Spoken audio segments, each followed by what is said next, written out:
Good morning students. आज हम English grammar का एक महत्वपूर्ण टॉपिक करने जा रहे हैं, नरेशन। ये ऐसा टॉपिक है जो 8 से लेके 10+2 तक हर क्लास के अंदर आता है। कहीं 4 नंबर, कहीं 5-6 नंबर का जरूर ये टॉपिक रहता है। तो ये एक कॉमन टॉपिक है और बहुत ही इंपॉर्टेंट टॉपिक है। आज हम इस टॉपिक के ऊपर स्टडी करेंगे। तो नरेशन होता क्या है कि किसी व्यक्ति की बात को कहने का तरीका, नरेट करना। नरेशन क्या होता है? वर्णन करना होता है, नरेट करना। जब हम किसी व्यक्ति की बात को वर्णन करते हैं, बताते हैं, तो उसको हम नरेशन कहते हैं। नरेशन 2 प्रकार की हो जाती है। इसको हम डायरेक्ट इनडायरेक्ट भी कहते हैं। डायरेक्ट और इनडायरेक्ट भी इन्हीं का नाम है। जब हम किसी व्यक्ति की बात को उसी के शब्दों में एज इट इज बता देते हैं, जो शब्द सामने वाले व्यक्ति ने इस्तेमाल किए वही हम इस्तेमाल कर रहे हैं, तो वो रिपोर्टिंग, जो कहलाता है डायरेक्ट स्पीच। लेकिन जब उस व्यक्ति की बात को हम अपने शब्दों में बदलकर प्रस्तुत करते हैं, तो वो इनडायरेक्ट स्पीच हो जाती है। इसी का नाम नरेशन है। इसको हम नरेट करना। अब इसके बदलने के जैसे तरीके क्या होते हैं, पहले हम इसके अंदर जो चीज आती है वो ध्यान से समझनी है आपने। एक वाक्य है, मैंने आपके सामने लिखा है, Kavita said to me, comma inverted comma begin, I shall go to the picture today. अब इस सेंटेंस के अंदर हमने ये देखना है कि इसके अंदर हमारे पास 2 पार्ट होते हैं सेंटेंस के। सबसे पहले कविता सेड टू मी, इसको हम रिपोर्टिंग वर्ब कहते हैं। इसको हम क्या कहते हैं? Reporting verb. इस बात को कहने वाला कौन है? कविता है। ये रिपोर्ट कर रही है। और क्या रिपोर्ट कर रही है? ये जो बात बोला है रिपोर्टेड स्पीच कहलाती है। जो बात इसने, कविता ने जो बात कही, वो रिपोर्टेड स्पीच। तो अब हमने ये देखना है ध्यान से कि जो कविता है इसकी रिपोर्टर है, रिपोर्ट कर रही है, वो बात को बता रही है। सेड टू इसका रिपोर्टिंग वर्ब, मी ऑब्जेक्ट होता है। तो अब हम जब इसको चेंज करते हैं, इसको चेंज करने के लिए 5 प्रकार के बेसिक चेंजेस होते हैं जो हमें ध्यान से समझना है। सबसे पहला बदलाव सेड टू को बदलना होता है। अगर ये सेड टू है, अब हमने इसको ध्यान से समझना है कि जब हम इसको चेंज करेंगे, कविता सेड टू मी, तो सेड टू को बदला जाता है। इसको आस्क, टोल्ड, किसी भी तरीके से इंक्वायर्ड, इस तरह से कई शब्दों में बदला जाता है। लेकिन इसके बदलने का एक नियम क्या है? ये सामने वाला जो हमारी रिपोर्टेड स्पीच होती है, इसके सेंटेंस या इसकी सेंस के आधार पर बदला जाता है। वो हम डिटेल में आगे पढ़ेंगे। सबसे पहले हमारी चीज आ जाएगी, सेड टू को हम बदलते हैं। सेड टू को टोल्ड कह सकते हैं, आस्क्ड कह सकते हैं। कविता सेड टू मी, तो कविता टोल्ड मी।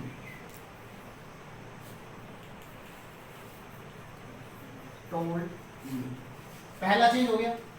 दूसरा चेंज होता है इन्वर्टेड कोमास को हटाना। इन्वर्टेड कोमास को हटाकर इसके स्थान पर दैट, इफ, वेदर, यानी जैसी में हमारे सेंटेंस की जो हमारी रिपोर्टिंग स्पीच है, इसकी जो सेंस होगी उसके आधार पर हम इसको बदलते हैं। इसके डिटेल में भी हम आगे जाकर पढ़ेंगे। तो सबसे पहले दूसरी चीज, तो यहां हम Kavita told me that, second change हमारा ये आएगा। थर्ड चेंज होता है हमारा प्रोनाउन को बदलना। जो हमारा रिपोर्टेड स्पीच है, इसके हमने प्रोनाउन को चेंज करना होता है। प्रोनाउन को बदलने के नियम जैसे, अब ये आई है, इसको हमने बदलना है। ये हमारा फर्स्ट पर्सन है, इसको फर्स्ट पर्सन को सब्जेक्ट के अनुसार चेंज करते हैं। तो आई का क्या बन जाएगा? ये शी, क्योंकि यहाँ पर आई मैंने मैं और कविता लड़की है, थर्ड पर्सन है, तो सी हो जाएगा सी। थर्ड चेंज हमारा ये हो जाएगा। उसके बाद चौथा जो चेंज आता है वो हमारा हेल्पिंग वर्ब को या टेंस को बदलना। इसको हम टेंस बोल देते हैं। जो हमारा हेल्पिंग वर्ब और जहाँ पर मेन वर्ब आ जाती है, जो क्रिया आती है, इसको बदल देना, इसके टेंस को चेंज करना। ये रिपोर्टिंग वर्ब के अंदर। अब सेल को हम शुड में बदलते हैं। शुड, गो का गो ही रहेगा, क्योंकि सेल को जब हमने शुड में बदल दिया तो टेंस चेंज हो गया। Go to the picture. और लास्ट जो चेंज होता है, 5वां जो चेंज होता है, वो आता है दूरी प्रकट करने वाले शब्दों को हमने बदलना होता है। दूरी, टाइम वाले और डिस्टेंस को बताने वाले जो शब्द होते हैं, इनको बदलना पड़ता है। टुडे का दैट डे हो जाएगा, टुडे का दैट डे। अब ये हमने एक वाक्य के माध्यम से पहले आपको बताया कि कौन से 5 चेंजेस होते हैं और वो किस प्रकार से होते हैं, उसको हमने ध्यान से समझना है। तो जो सबसे पहला जो चेंजेस आता है, रिपोर्टिंग वर्ब्स जो सेड टू है, उसको रिपोर्टेड स्पीच के सेंटेंस के अनुसार बदला जाता है। अब सेंटेंस के अनुसार मान लीजिए आई शैल गो टू, सिंपल वाक्य है, साधारण वाक्य है, तो हमने सेड टू को टोल्ड बदल दिया। अगर यहाँ पर होता प्रश्नवाचक वर्ड, कहीं प्रश्न पूछा जाता, कोई ऐसा वर्ड होता जिससे हमें प्रश्न, तो हम यहाँ आस्क बोलेंगे। यहाँ इंक्वायरी की जाती तो हम इंक्वायर्ड करते, या इंपेरेटिव सेंटेंस होता तो भी हम आस्क्ड या टोल्ड का ही यूज करते। तो इस प्रकार से सबसे पहला चेंज सेट हुआ जाता है। दूसरा, इन्वर्टेड कोमास के स्थान पर भी दैट लगता है। प्रश्न वाले वाक्य अगर हमारे हेल्पिंग वर्ब से जो सेंटेंस स्टार्ट होते हैं तो उसके अंदर हमें क्या करना पड़ता है, इफ या वेदर का प्रयोग करते हैं। इफ या वेदर का साधारण वाक्यों में दैट लगाएंगे, प्रश्नवाचक वाक्यों में इफ या वेदर का। कुछ सेंटेंसेस में टू का या कई जगह पर नहीं भी इस्तेमाल होता, वो आगे डिटेल आएगी तो उसके अंदर हम आपको बताएंगे। और जो तीसरा चेंज जो होता है वो है प्रोनाउन का। प्रोनाउन की अब जो डिटेल है वो हम आपको अब समझाने जा रहे हैं। जो थर्ड चेंज होता है वो है प्रोनाउन को चेंज करना। तो प्रोनाउन को चेंज करने के लिए सबसे पहले हम इस टेबल को समझते हैं। हमारे पास 4 प्रकार के प्रोनाउन होते हैं, nominative pronoun, possessive, objective pronoun और रिफ्लेक्टिव प्रोनाउन। ये 4 प्रकार के प्रोनाउन होते हैं, इन्हीं को हमें आपस में बदलना होता है।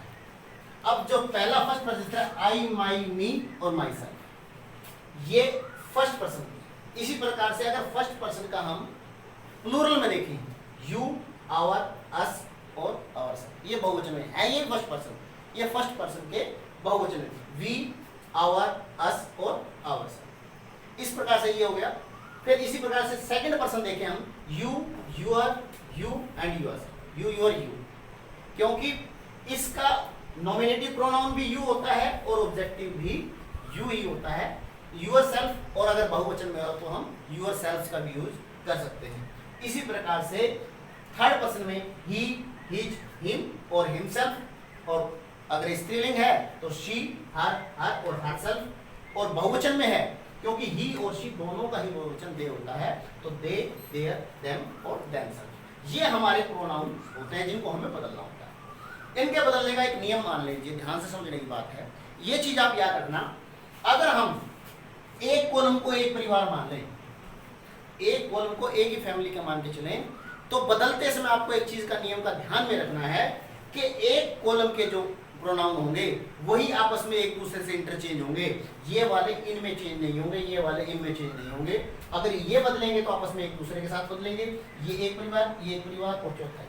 यानी बदलने का नियम ये रहेगा, अगर हमें माई सेल्फ को बदलना पड़ जाए थर्ड पर्सन में तो हम हिमसेल्फ या हर सेल्फ में बदलेंगे। ये चीज समझ में आ गई ना। अवर सेल्फ को बदलेंगे तो देम सेल्फ में बदलेंगे, क्योंकि ये भी बहुवचन है, ये भी बहुवचन। इसी प्रकार से आई को अगर हमने सेकंड में बदलना तो हम या तो यू बनाएंगे या फिर ही, शी भी हो सकता है, ठीक है ना, दे नहीं होगा।